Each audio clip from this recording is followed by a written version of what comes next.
ओम साई राम। श्री सच्चिदानंद सद्गुरु साईनाथ महाराज की जय। श्री साईं सुविचार। प्रेम। साईं कहते हैं कि मैं भक्तों के अधीन हूँ। जब साईं बाबा शरीर में थे उस समय भक्तों ने जो अनुभव किए, उनके समाधिस्थ होने के पश्चात आज भी जो उनके शरणागत हो चुके हैं उन्हें उसी प्रकार अनुभव होते हैं।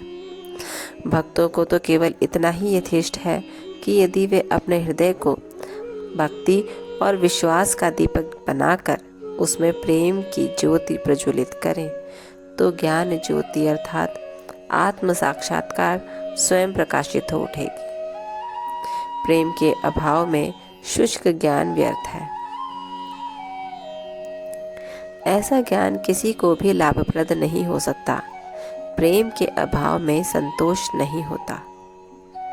इसलिए हमारा प्रेम असीम और अटूट होना चाहिए। प्रेम की कीर्ति का गुणगान कौन कर सकता है, जिसकी तुलना में समस्त वस्तुएं तुच्छ जान पड़ती हैं। प्रेम रहित पठन पाठन सब निष्फल है। प्रेमांकुर के उदय होते ही भक्ति, वैराग्य, शांति और कल्याण रूपी संपत्ति सहज ही प्राप्त हो जाती है।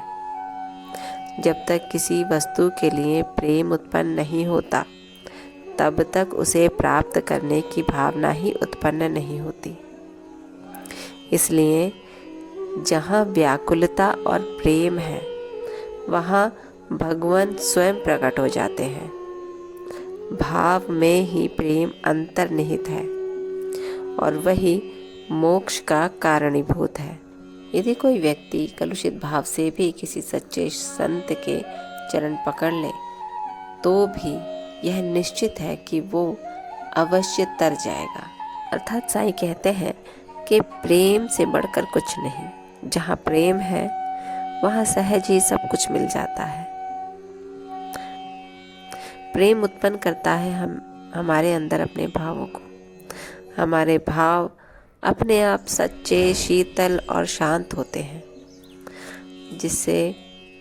जिसमें किसी प्रकार की आसक्ति नहीं बचती। बचता है तो केवल प्रेम, समर्पण। तो बस इसके आगे कुछ बचता ही नहीं है। हमने जब सब कुछ अपना समर्पण कर ही दिया है और प्रेम है तो हमारा तो कुछ बचा नहीं, सब कुछ उसी का है।